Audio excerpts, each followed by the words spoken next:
은혜 받으실 하나님의 말씀은 고린도 후서 4장 1절에서 6절까지의 말씀입니다.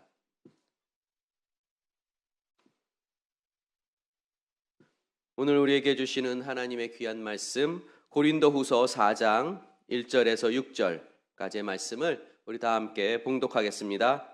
그러므로 우리가 이 직분을 받아 긍휼하심을 입은 대로 낙심하지 아니하고 이에 숨은 부끄러움의 일을 버리고 속임으로 행하지 아니하며 하나님의 말씀을 혼잡하게 하지 아니하고 오직 진리를 나타내므로 하나님 앞에서 각 사람의 양심에 대하여 스스로 추천하노라. 만일 우리의 복음이 가리었으면 망하는 자들에게 가리어진 것이라. 그 중에 이 세상의 신이 믿지 아니하는 자들의 마음을 혼미하게 하여 그리스도의 영광의 복음의 광채가 비치지 못하게 함이니 그리스도는 하나님의 영상이니라.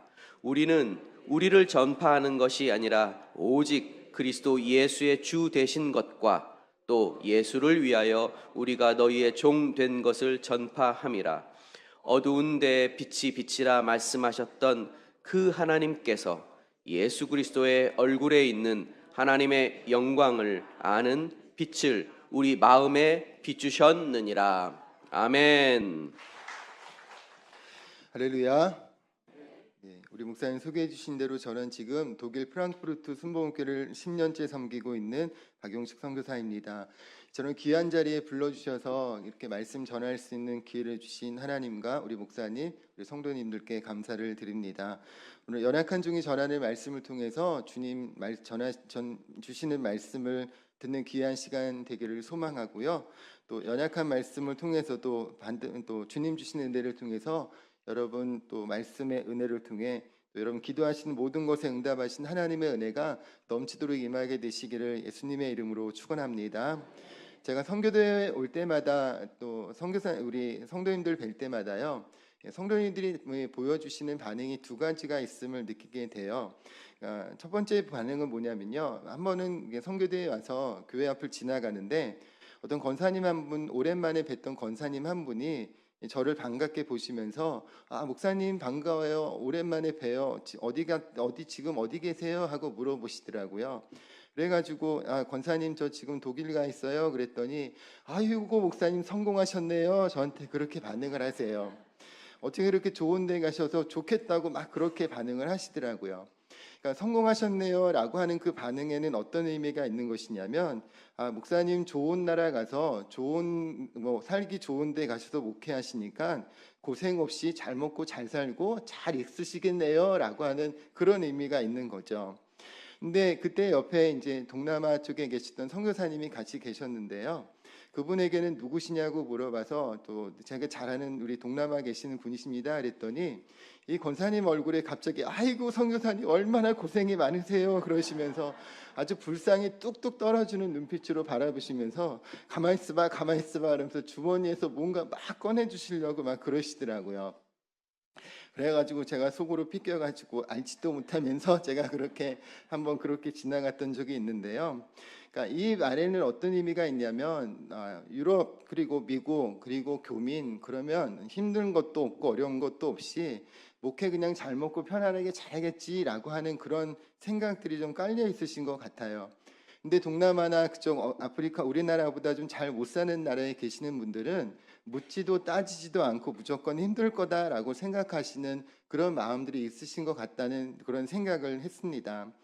물론 우리나라보다 잘 살고요. 그리고 우리나라보다 복지시설도 또 어떻게 보면 교육 시스템도 잘 돼 있기 때문에 그곳에서 사는 것이 또 다른 또 우리나라보다 못 사는 나라보다는 그렇게 좀 덜 어려울 것이라고 생각이 되기도 하고요.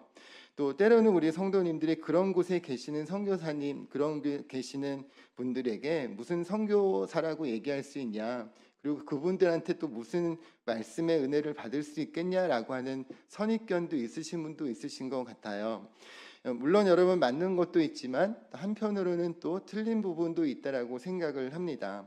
모든 곳에는요 똑같이 기도의 제목이 필요하고요, 여러분의 관심과 또 기도의 후원이 반드시 필요하다고 생각을 합니다. 이 세상에 사는 모든 사람들에게는 또 각자가 갖는 어려움이 있잖아요. 제가 목회하면서 짧은 목회 시간이지만 배웠던 느끼는 게 한 가지가 있어요. 겉으로 보기에 아무리 잘 먹고 잘 사는 사람인 것 같아 보여도 조금만 들어가 보고 얘기해 보면 각자 모두에게는 가지고 있는 나름의 어려움이 있구나라는 것들을 느낀다는 거죠.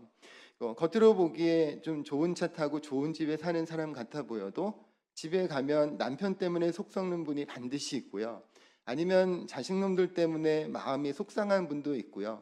아니면 건강 때문에 어려움을 겪는 분들도 반드시 있다라고 하는 것이죠. 그러니까 그런 것처럼요. 겉으로 보기에는 좋아 보일지 몰라도 때로 말할 수 없는 그 나름대로의 어려움과 아픔이 있는데요. 그것이 중에 가장 큰 것이 무엇이냐면요. 독일이라는 나라는 어떤 곳이냐면 여러분이 아는 것처럼 종교개혁을 일으킨 기독교 국가예요. 근데 하지만 지금 점점 갈수록 우리 유럽과 이 독일의 나라는요, 교회가 텅텅 비어가고 있고요. 또 독일 교회 젊은 분들은 거의 없이 연세 드신 분들만이 또 3, 4, 5 앉아서 예배를 드리고 있는 그런 현실 가운데 있습니다. 전 기독교 인구가 전 국민의 한 50% 정도라고 그렇게 통계해서 얘기를 하는데요. 매주마다 정기적으로 나와서 예배를 드리는 예배의 숫자는 전 50% 중에 한 4% 정도만 되는 사람들이 정기적으로 매 주일마다 교회에 나와서 예배를 드리고 있는 현실이라는 그런 통계가 나와 있기도 합니다. 그리고 아시는 것처럼 갈수록 또 터키나 그런 곳에 이주 노동자들이 들어와서 또 점차적으로 이슬람의 인구들이 늘어나고 있는 그런 모습이 현실인 것이죠. 우리나라도 저출산 때문에 많이 또 걱정들을 하잖아요. 근데 독일도 마찬가지예요. 독일 기독교 국가 인구는 점점 더 저출산으로 줄어들고 있는 반면에 터키에서 건너온 이주 노동자들은 아이들을 3명, 4명씩 낳다 보니까 갈수록 자연스럽게 이슬람 인구들은 늘어나고 있는 그런 현실 가운데 있다고 하는 것이죠. 독일은 여러 가지가 많은 부분의 복지 시스템도 잘 돼 있어요. 아시는 분은 아시겠지만 아이를 낳으면 아이가 25살이 될 때까지 매달마다 250유로씩 교육비를 지원을 해주고요. 또 대학 교육도 거의 무료이기 때문에 공부가 하고 싶어 하는 아이들이 돈이 없어도 공부를 못하는 일이 없도록 나라에서 많은 것들을 지원해 주기도 합니다. 그리고 또 아이들이 하고 싶어 열심히 공부만 하면 얼마든지 기회가 열려 있는 나라이기도 하고요. 그렇다고 해서 공부를 안 하고 대학에 안 간다고 해서 아이들이 어떤 인생 실패자로 보는 것이 아니라 각자가 일하고 싶은 사람은 일하는 대로 일찌감치 나가고 공부하고 싶은 사람은 공부하는 곳으로 나가서 또 그렇게 어떤 서로에 대해서 편견하거나 또 어떤 비교의식을 가지고서 자기 인생을 실패자라고 생각하는 그런 일들이 별로 없는 것 같아요. 그러니까 제가 독일에 한 10년 살다 보면서 느끼는 것 중에 하나는 많은 부분들이 나라에서 어떤 복지 시스템으로 또 나라의 사회 제도를 통하여서 또 모든 사람들이 가난한 사람이 없이 또 불행하지 않고 가능한 대로 행복한 또 동등한 삶을 살기 위해서 최대한대로 배려하고 또 지원해 주는 나라라는 그런 생각을 해보게 됩니다. 근데 여러분, 근데 그런 것들이 참 보기 좋은 모습 중에 하나이기도 한데 또 제가 느끼는 바는 그런 것들이 오히려 어떤 면에서는 하나님 앞에서 가지는 어떤 영적인 갈급함이 오히려 줄어들게 만드는 원인 중에 하나가 아닐까라는 생각을 해보게 돼요. 한 독일에서 오랫동안 사역하셨던 한 선교사님이 왜 독일이 이렇게 2차 세계대전이 끝나고 또 산업화 붐이 일어났을 때는 많은 사람들이 교회에 나와서 예배를 드리고 또 그렇게 갈급함으로 간절히 기도했는데 왜 이렇게 이 독일의 교회들이 텅텅 비어가고 있을까라고 하는 것들을 한번 살펴보았다고 합니다. 그랬더니 그 이유가 결정적인 이유가 뭐냐면요. 나라에서 주 5일제 근무를 하는 그런 정책을 펴기 시작을 한 거에 원인이 있다고 그래요. 그러니까 나라가 발전하고 성장하면서 오히려 이렇게 많은 시간들이 생기고 삶의 풍요로움과 여유로움이 생기다 보니까 독일 국민들이 이제 교회에 와서 간절히 기도하기보단 들로산으로 좋은 곳으로 여행 다니기 시작하면서부터 점차적으로 주일의 예배가 비어가기 시작했다는 그렇게 이야기를 하고 있는 것이죠. 그러니까 하나님이 풍성함을 주시고 또 많은 사회 제도를 통해서 가난한 사람이 없게 만들기 위해서 지원을 해주는 것이 오히려 하나님 앞에 가지는 영적인 갈급함, 삶의 문제를 하나님 은혜 가운데 해결해 주시기를 소원하는 마음으로 부르짖기보다는 오히려 삶을 즐기는 것으로 나아가는 모습으로 인해서 그렇게 텅텅 비어가는 그런 안타까운 모습을 나타내게 되었다고 그렇게 이야기하고 있는 것을 들어볼 수가 있습니다.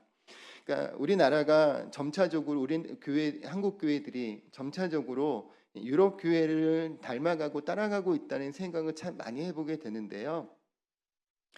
우리 한국 교회도 갈수록 또 젊은 세대들이 그렇게 교회를 멀리하는 그런 모습을 보이는 것 같기도 하고 갈수록 그렇게 하나님 앞에 가지는 영적인 갈급함을 가지고 간절히 부르짖는 모습들이 점점 더 옅어지고 있는 것은 아닐까 하는 생각을 해보게 됩니다.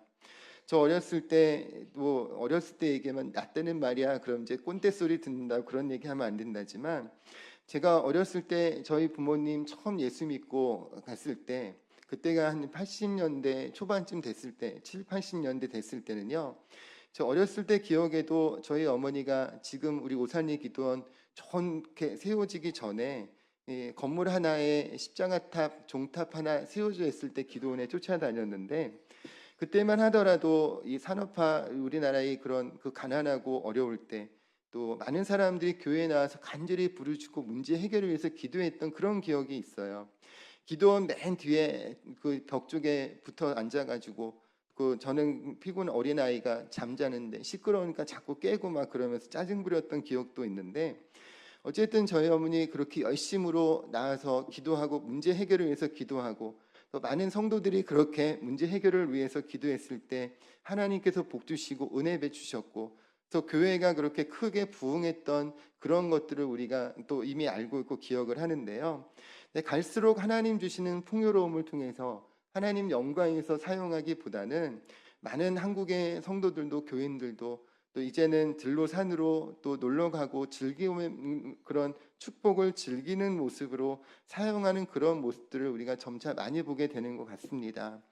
특별히 오늘 이 자리에 나오신 여러분 한 분 한 분 예수 그리스도의 십자가 은혜를 통하여서 더욱더 우리에게 주신 은혜를 통해 하나님 영광 나타내며 믿음으로 더욱더 주님을 힘써 섬기고 나아갈 때 여러분 때문에 섬기시는 교회가 더욱더 부흥하고 하나님 나라가 크게 확장되는 귀한 역사가 있게 되시기를 예수님의 이름으로 축원합니다. 우리가 주님 아는 말씀 안에서요 순종하고 믿음으로 나아갈 때도 우리에게 어쩌면 또 하나님 앞에 기대할 때 순종할 때 복 주시는 은혜를 우리가 기대를 하지만요 때때로 우리의 인생 가운데서는 하나님 말씀에 순종하며 믿음으로 나아간다고 할지라도 우리 앞에는 꽃길만 있기보다는 때때로 문제가 있고 어려움이 있을 때가 종종 있음을 경험을 하게 됩니다. 오늘 사도 바울도요. 오늘 본문 1절에서 말씀해 보면 그러므로 우리가 이 직분을 받아 긍휼하심을 입은 대로 낙심하지 아니하고라고 말씀을 하고 있어요.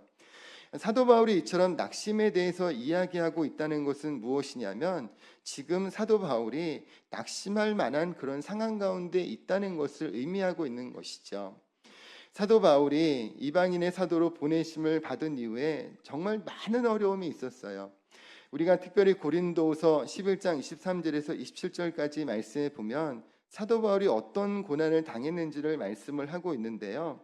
그러니까 이 수고를 넘치도록 했고 옥에 갇히기도 더 많이 하고 매도 수없이 많고 여러 번 죽을 뻔하였다는 등등의 것들을 말하면서 쉽게 말해 육체적인 고난, 정신적인 고난, 또 복음을 전하며 잘 먹지도 잠을 자지도 쉬지도 못하는 그리고 복음 들고 가는 길에 결코 사람들에게 환영도 받지 못하는 그런 어려움을 겪었다고 그렇게 고백을 하고 있습니다. 하나님의 말씀에 순종했을 뿐인데 단지 주님 가라고 하신 말씀에 순종해서 복음 들고 갔을 뿐인데 사도 바울의 그 걸음걸음에는 말할 수 없는 많은 어려움을 겪게 되었음을 고백하고 있다고 하는 것이죠. 특별히 고린도후서의 말씀을 쓸 때 사도 바울은요 자기가 힘써 애써 세웠던 이 고린도 교회 성도들에게조차 어떤 오해를 받았냐면 사도 바울은 사도가 아니다라고 하는 그런 모함을 받아서 많은 고린도 교회의 성도들이 사도 바울에 대해서 안 좋게 생각하고 대적하는 그런 모습을 나타내고 있었다고 하는 것이죠. 여러분, 우리의 삶에서도요, 하나님 열심히 믿어도, 우리가 열심히 주님을 섬겨도 때때로 우리에게 좋은 일이 있기보다는 우리에게 말할 수 없는 어려움을 겪을 때도 참 많이 있는 것 같아요. 단지 순종했을 뿐인데, 하나님 가라고 하셨기 때문에 순종했을 뿐인데 왜 내가 이렇게 어려움을 겪을까라고 하는 그런 생각을 가질 때도 참 많이 있는 것 같습니다. 저도 2014년에 또 교회의 명령을 받아서 이제 독일 프랑크푸르트로 이제 가게 됐는데요. 저희 교회를 잠깐 말씀드리면 좀 부끄러운 역사를 갖고 있어요. 역사가 한 45년 정도 되는데 제가 지금 9번째 담임으로 섬기고 10년째 섬기고 있는데요. 다른 교회는 우리 담임 목사님께서도 벌써 미국에서 26년 목회하셨다고 하는데 제가 이 역대 목사님들 중에서 10년 목회한 게 제일 오래된 담임이에요. 그러니까 중간중간에 이러저러 문제로 인해 가지고 뭐 4년 계신 분, 뭐 최단으로 계신 거는 한 8개월 계셨던 목사님도 있고요. 제 앞전 계신 목사님이 한 8년 정도 계셨고요. 그 전에 계신 목사님 한 2년 3개월 정도 있었는데요. 어떤 어려움이 있었냐면 또 성도들 간에 문제가 있어가지고 갈등이 생기고 목사님하고 갈등이 생기면서 당시에만 해도 프랑크푸르트 지역에서 제일 큰 교회였었는데 이제 갈등으로 인해서 교회가 반으로 갈라지게 되고요. 또 그 갈라진 상태에서 또 목사님이 가셔서 목회 잘 하시다가 또 나중에 또 갈등이 또 돌아오실 때쯤 갈등이 생겨서 생격이 되고요. 또 제가 또 이제 갈 때쯤에는 가자마자 그 중간 젊은 3, 40대 되시는 집사님 그룹들이 뭉태기로 다른 교회로 옮겨가는 그런 것들 가자마자 맞이하게 됐어요. 그러니까 11조 잘하시고 교회 봉사 잘하시던 죄송합니다. 그런 성도님들이 갑자기 그렇게 교회를 나가게 되는데요. 그때만 해도 저는 굉장히 순수하고 순진했던 믿음을 가졌던 사람이었던 것 같아요. 하나님 앞에 순종하면 하나님이 알아서 다 해결해 주시겠지.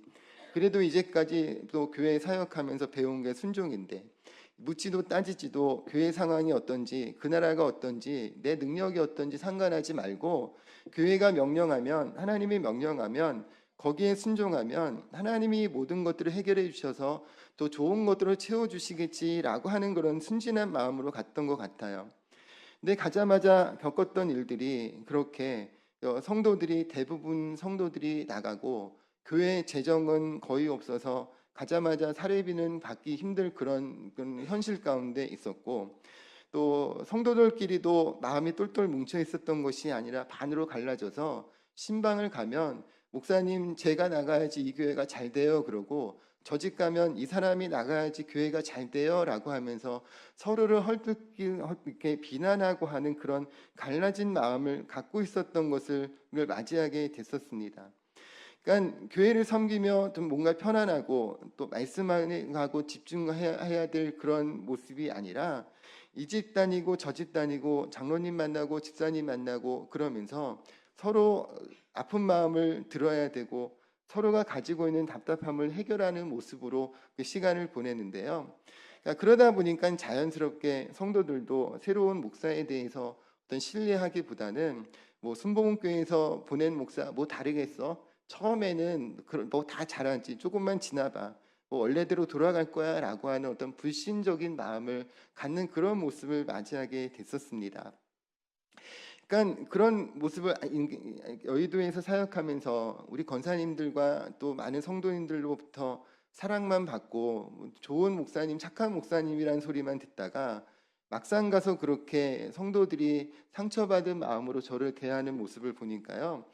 그만큼 얼마만큼 제가 그렇게 편하게 목회를 했는지라는 것들을 생각하게 되고 하나님 도저히 이런 상황에서 그리고 제가 가진 능력으로는 이 문제를 해결할 수도 없고 이 교회를 섬길 수도 없는데 어떡하지요? 라고 하는 그런 답답한 마음과 어떤 실망하는 마음이 제 마음 가운데 굉장히 많이 들게 되었어요.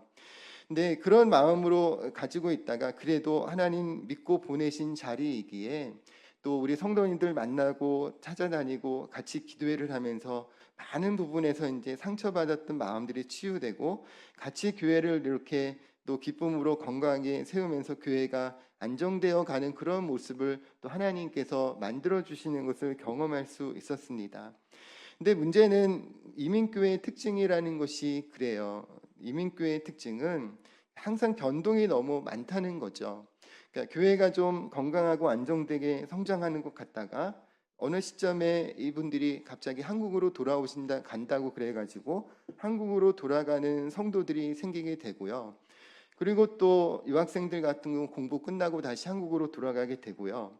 또 성도들 간에 또 아주 사소한 문제, 작은 갈등이 있으면 갈등의 문제가 있어서 난해하면서 다른 교회로 옮겨가는데 문제는 가면 혼자 가면 좋잖아요. 근데 꼭 가도 자기 친한 사람을 꼭 데리고 같이 나가버리니까 항상 좀 잘하다가 원점으로 돌아가고 또 잘하다가 원점으로 돌아가게 되는 일들이 계속해서 반복되는 것을 보게 되는 거죠.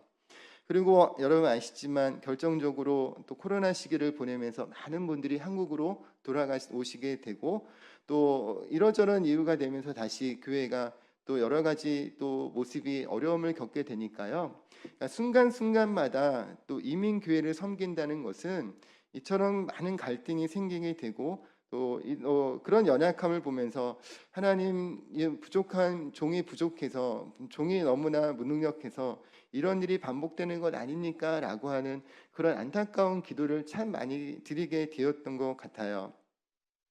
하지만 그럼에도 불구하고 하나님께서 이처럼 그 자리를 지킬 수 있게 해주신 은혜는요, 바로 하나님께서 은혜를 베풀어 주셨기 때문인 줄로 믿습니다. 오늘 사도 바울도 고백하기를 자기가 낙심하지 않을 수 있는 이유에 대해서 설명을 하는데요. 그 첫 번째 이유가 뭐냐면 하나님의 긍휼하심 때문이다라고 그렇게 말씀을 하고 있어요. 1절에 보니까 이 직분을 받아 긍휼하심을 입은 대로 낙심하지 아니하고라고 말씀하는데 이 직분을 받은 사실을 생각해서라고 쉬운 성경에서는 그렇게 말씀을 하고 있습니다. 그러니까 사도 바울은 이 자격 없는 나, 예수 믿는 사람들을 잡아 죽이는데 앞장섰던 나를 이렇게 복음의 사도로 삼아 주신 그 하나님의 은혜를 생각할 때 나는 너무나 말할 수 없이 이 직분이 너무나 소중하고 귀하다라고 지금 고백하고 있는 것이죠. 여러분, 우리가 고난을 겪을 때 여러분 어떤 마음을 겪게 돼요? 문제를 겪게 되고 낙심하는 일이 생기게 되면 마귀는 우리 스스로를 비하하게 만드는 것 같아요. 이 무가치하는 놈 할 줄 아는 것도 없고 그렇지 네가 하는 일이 뭐 잘 되는 게 있느냐라고 하면서 스스로를 비하하게 만들고 이 하나님의 시선이 아닌 또 인간의 시선으로 스스로 마귀의 시선으로 우리 자신을 보게 만드는 것이 악한 마귀가 하는 일인 것 같아요. 제가 이렇게 사역이 힘들고 흔들릴 때마다 가지는 생각이 이처럼 스스로를 비하하고 스스로를 무가치하게 여기고 스스로를 할 수 있는 것이 없기 때문에 이렇게 힘든 것이 교회가 어려운 것이 아닌가라고 하는 생각을 자꾸 갖게 만든 것이 또 악한 마귀가 하는 일이었다고 하는 것이죠. 근데 참 제가 여의도에서 오래 사역해서 그런지도 모르겠는데요. 하나님께서 어느 날 저한테 주신 마음 중에 하나가 그런 거예요. 한 영혼이 천하보다 귀하다고 했는데 하나님이 언제 많은 숫자가 모여야지 많은 사람이 모이고 아름답고 멋지게 지은 성전에서 드려지는 예배만 받으시느냐라고 하는 생각을 주신 거예요. 하나님은 두세 사람이 모인 때로는 혼자 드리는 예배도 하나님 전에 나와 아무리 그 환경이 이렇게 아름답고 멋지고 좋은 마이크 시스템을 갖추고 있는 그리고 좋은 조명 아래 있는 예배실이 있는 그런 곳에서 드려지는 예배가 아니라고 하더라도 하나님을 신실하게 바라보고 주님을 예배하는 그 한 사람의 그 예배를 하나님은 기뻐 받으신다라고 하는 것들을 말씀해 주셨어요. 그러니까 너무 여의도에서 오래 여의도의 사역은 보니까 많은 항상 기도원에서도 많은 수백 명의 성도님들이 앉아 계시고 교구에 나가도 몇십 명씩 앉아 계시는 것들 그렇게 많이 모이는 것들만 경험하다가 성전이 빈 모습을 보니까 도저히 이 빈 마음이 견딜 수가 없는 거예요.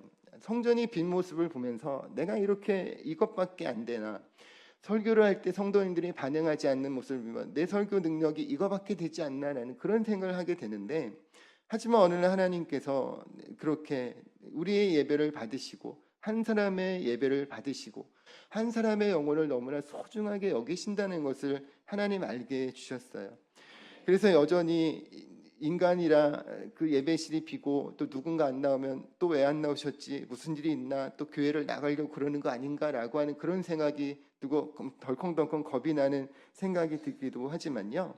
하지만 하나님 앞에서 계속해서 마음을 다잡고 기도하는 하나님 보내신 자리, 한 영혼을 소중히 여기고 또 하나님 받으시는 예배를 드리기 위해 하나님 예배를 받아주십시오라고 하는 그런 모습으로 예배를 그렇게 드리게 될 수가 있었습니다.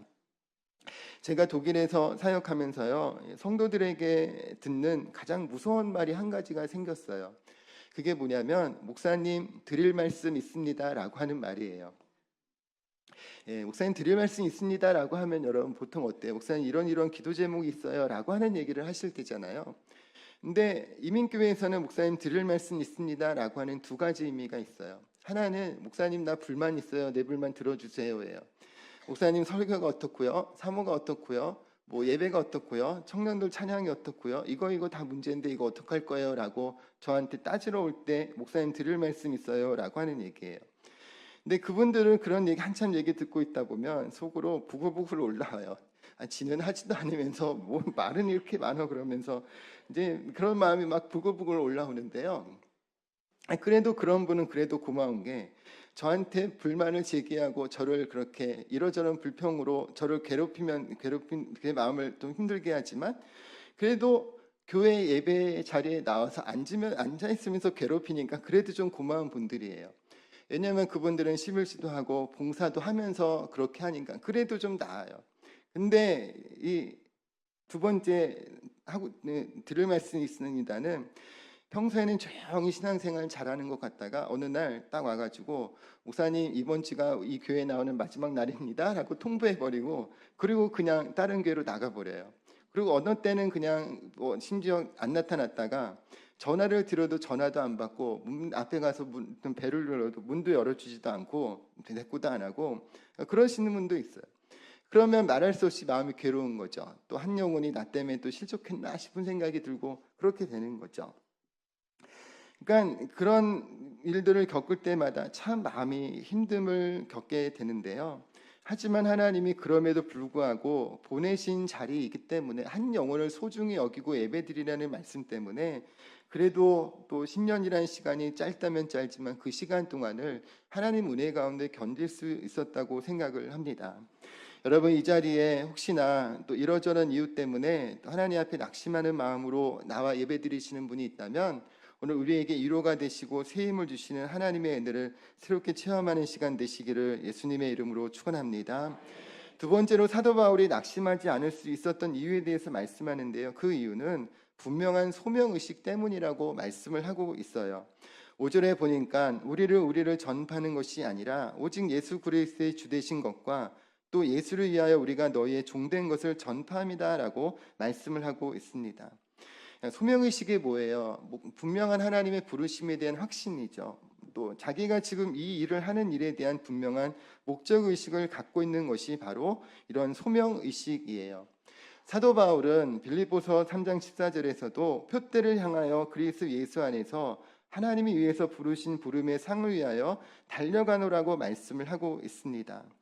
사도 바울은 이처럼 자신이 복음을 전할 때 분명한 목적의식이 있었기 때문에 그 어떤 상황에도 실망하거나 낙심하지 않습니다라고 고백하고 있는 것입니다. 여러분 우리가 실망하고 낙심하는 이유는 무엇일까요? 방향성을 잃어버릴 때예요. 어디로 가야 될지 알지 못할 때 우리는 낙심을 하게 돼요. 우리가 문제를 보고 문제보다 크신 하나님이 아닌 문제를 바라볼 때 우리는 낙심할 수밖에 없다고 하는 것이죠.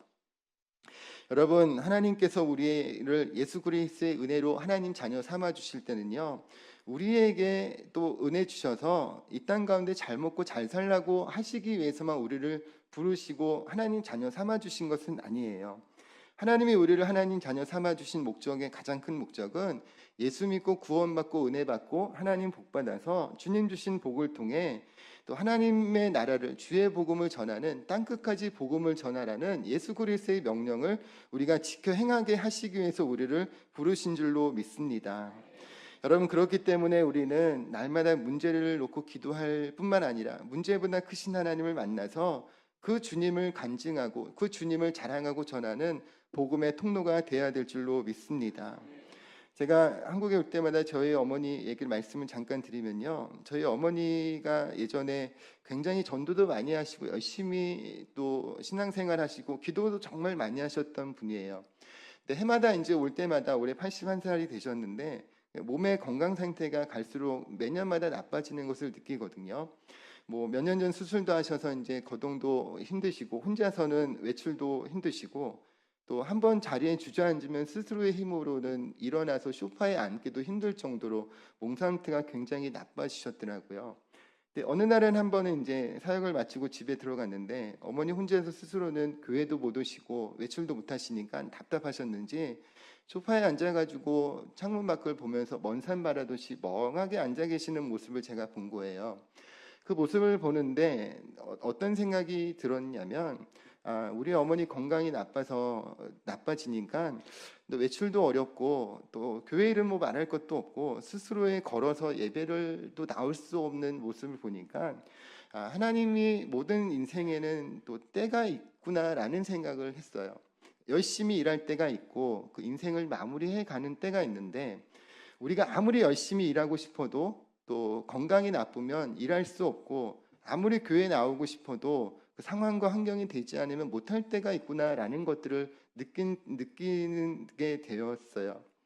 여러분, 이 자리에 여러분 스스로 일어나 건강한 모습으로 걸어서 또 차를 타고 교회까지 나와 예배 드릴 수 있다는 사실이 당연한 것 같지만 당연한 것이 아니에요. 여러분, 예배할 수 있다는 것은 너무나 큰 기쁨이고 너무나 감사한 일이에요. 여러분이 또 주님 주신 건강함을 통해 누군가에게 복음을 전할 수 있고 주님 일을 할 수 있다는 것은 너무나 소중하고 귀한 일이에요. 근데 여러분, 우리는 근데 대부분 그 귀하고 소중한 것이 너무나 당연해서 당연하게 여김으로 인해서 있을 때 잘하지 못하고 또 잃어버릴 때 후회할 때가 참 많은 것 같아요. 여러분에게 기회 주셨을 때 힘써 주님 나라 섬기고 힘써 복음 전하고 힘써 주님 나라 섬길 수 있기를 예수님의 이름으로 축원합니다. 하나님이 우리에게 주신 사명이 있죠. 특별히 전도, 선교에 대한 사명이 있을 때 가든지 보내든지 돕든지 하는 그런 사명이 있는 줄로 믿습니다. 여러분, 갈 수 없고 보낼 수 없다면 기도로 돕는, 또 때로는 하나님 나에게 주신 물질로 돕는 믿음의 사람, 선교에 동참하고 전도에 동참하는 믿음의 사람들 되시기를 예수님의 이름으로 축원합니다. 마지막 세 번째로 사도 바울이 실망하지 않는 이유는요, 하나님의 은혜 때문이라고 고백을 해요. 6절 말씀에 보니까 어두운 데 빛이 비치라 말씀하셨던 그 하나님께서 예수 그리스도의 얼굴에 있는 하나님의 영광을 아는 빛을 우리 마음에 비추셨느니라고 말씀을 합니다. 하나님의 영광을 아는 빛을 비추셨다고 말씀을 해요. 그러니까 하나님의 은혜가 사도 바울의 마음에 충만했다는 것을 말씀하고 있는 것이죠. 여러분, 우리는 문제를 해결해 달라고 기도를 해요. 문제보다 크신 하나님을 바라본다는 이름으로 문제를 놓고 기도를 해요. 근데 여러분, 문제에 대해서 이미 말하는 것은 뭐예요? 그 문제를 바라보고 있다는 이야기이기도 해요. 그러니까 오히려 우리가 문제를 바라보기보단 하나님의 앞에 감사와 찬송으로 영광 돌리면 하나님은 오히려 우리의 문제까지도 해결해 주시는 분이 우리 하나님이세요. 사도행전 16장에 바울과 실라가 옥중에 갇힐 때 그들이 옥에서 건전하게 해주세요라고 기도한 게 아니라 한밤중에 찬송하고 기도했다라고 말씀할 때 그 착고가 풀리고 감옥문이 열리고 풀려나는 하나님, 그리고 그 간수장이 구원받은 은혜를 베풀어 주셨던 것처럼 하나님은 우리가 감사 찬송으로 나아갈 때 우리의 모든 문제를 해결해 주시는 분이신 줄로 믿습니다. 저는 오늘 아침에 우리 장로님과도 잠깐 말씀을 나눴지만요, 10년 있으면서 참 많이 힘들다는 생각을 했던 것 같아요. 교회도 그렇고 내 마음대로 되지 않고 성도는 또 설교도 잘 전달되지 않는 것 같고 10년 목회하면서 열매도 별로 없는 것 같고 교회도 매번마다 이렇게 재정 문제 때문에 힘들어하는 것 같고 또 그런 문제만 보고서 맨날 힘들다만 말하고 하나님이 아무것도 안 해주신 것 같은 그런 생각을 가질 때가 많았던 것 같아요. 근데 돌아보니까요, 그렇게 아니더라고요. 하나님이 주시는 은혜가 너무 많더라고요. 교회가 어려워서 하나님 이번 달 재정을 어떻게 해야 되나요? 라고 또 그렇게 전전긍긍할 때 하나님이 기가 막힌 방법으로 성도님들에게 문제를 해결해 주셔서 하나님 특별한 또 감사헌금 드리게 하심을 통해서 또 재정을 채워주시기도 하고요. 우리 독일에 있는 성도들이 또 그런 또 이러저런 이유로 재정을 또 감당하지 못하면 저 알고 있는 한국에 계신 성도님들이 또 기대하지도 않고 연락도 자주 하지 않던 분이 어느 날 갑자기 연락이 와서 목사님 성경헌금 보냈습니다라고 말씀하셔서 그걸로 또 이런 어떤 어려움을 견디기도 하셨고요. 또 특별히 감사한 게 아이들 또 컸을 때 가가지고 학교 적응은 잘할까, 또 초창기에 가고 학교만 갔다 오면 애들이 화가 나가지고 저한테 집에서 막 퍼붓고 내가 왜 아빠 때문에 여기 와서 이러고 있어야 돼 라고 하면서 저를 공격했던 아이들이 어느 순간에 또 생각을 바꾸셔서 어쩌면 여기가 나에게 기회일지도 모르겠다라는 그런 생각을 갖게 하셔서 정말로 그때부터 열심히 공부하게 하셔가지고 또 우리 아이들 둘이 있는데요. 독일 대학에 지금 잘 다니면서 독일 사회에 녹아 들어가고 잘 적응할 수 있게 해주신 것도 하나님 크신 은혜더라고요. 그래서 나중에 계산을 생각해봤어요. 하나님 나 한국에 있었으면 이런 것도 얻을 수 있고 저런 것도 얻을 수 있었을 것 같은데 하나님 순종해가지고 나 너무 손해 많이 보는 것 같아요 라고 그렇게 하나님 앞에 한번 따졌거든요. 하나님 나 돈도 손해보는 것 같고요, 나 사람들한테 목회자로서의 자존심도 손해보는 것 같고요, 우리 아이들하고 관계도 손해보는 것 같고요, 하나님 나한테 도대체 뭘 해주시는가요? 죄송합니다. 제가 이런 얘기 할 때마다 근데 하나님이 그런 것들을 알게 하셔서 네가 한국에 있었으면 너희 아이들이 그렇게 열심히 했을 것 같으냐라는 생각부터 해가지고요. 그러니까 말할 수 없는 하나님 채워주신 은혜들이 하나하나 보니까 다 이 모든 것이 하나님의 은혜였구나라는 그런 고백을 할 수 있게 만들어 주시더라고요. 여러분, 그래서 제가 생각을 했어요. 내 관점이 삐뚤어져 있었구나. 내가 하나님을 믿는다고 하지만 내 믿음이 꺾여 있었구나.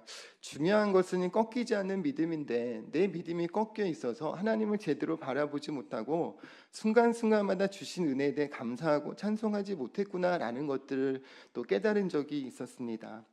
여러분 삶의 자리에서 혹시나 낙심하는 마음이 있고 또 이러저런 이유 때문에 실망한 분이 이 자리에 계시다면 우리의 삶 가운데 여전히 함께 계시고 또 우리와 동행하신 주님을 바라볼 수 있기를 예수님의 이름으로 축원합니다. 여전히 문제는 있을 수 있지만 그 자리에 하나님은 우리와 함께 하셔서 여전히 문제 속에서도 우리에게 좋은 것들을 채워주고 계시고요, 궁극적으로 우리의 삶을 간증하게 만들어주시고 하나님 영광을 나타내는 믿음의 사람들로 만들어주실 줄로 믿습니다. 오늘 이 시간 여러분 기도하시는 모든 것에 응답하신 하나님의 은혜를 체험하시고 하나님의 능력, 응답의 역사가 반드시 임하는 귀한 시간 되시기를 예수님의 이름으로 축원합니다. 그리고 뿐만 아니라 여러분 기도하실 때 독일 선진국인데 우리가 관심 가질 필요 있을까라고 생각하지 마시고 여러분 기도 한마디 하실 때 기도 끝자락에 우리 독일, 유럽을 위해서 또 제가 있는 우리 독일 프랑크푸르트 순복음 교회를 위해서 또 저를 위해서 보내신 자리에서 또 주님만을 바라보며 주님 맡겨주신 사명 온전히 잘 감당할 수 있도록 계속해서 중보해 주시고 기도해 주시기를 예수님의 이름으로 부탁을 드립니다. 잠시 한번 기도하겠습니다. 참 좋으신 하나님 감사합니다. 연약한 종 하나님 우리 성도님들 앞에서 두서없이 하나님 이러저런 말씀을 나누었습니다. 주님 이 두서없는 말씀 가운데 주님의 음성이 들려지게 하여 주시옵소서. 때로 우리가 인생을 살면서 특별히 주님 말씀에 순종하며 나아가는 자리에서 낙심하고 실망한 일들이 없을 수 없겠지만 그 문제로 인해 우리가 낙심하고 우리의 믿음이 꺾여지는 연약한 자 되지 않도록 주님 도와주옵시고 하나님의 특별한 은혜를 경험하며 문제보다 크신 하나님을 만남을 통하여서 그 문제 속에서도 여전히 우리에게 은혜 베풀어 주시고 좋은 것으로 채우시는 하나님의 능력을 체험하게 하여 주옵시고 반드시 우리의 삶의 문제를 응답하시고 간증의 주인공으로 만들어 주시는 주님의 능력을 체험할 수 있도록 주님 도와주시옵소서. 혹시나 이 자리에 이러저런 문제로 인해 마음이 힘들고 어려운 분 있지는 않습니까? 나사렛 예수의 보혈의 능력으로 모든 연약함이 떠나가게 하여 주옵소서. 모든 문제가 떠나가게 하여 주옵소서. 진맥의 권세가 떠나가게 하여 주시옵소서.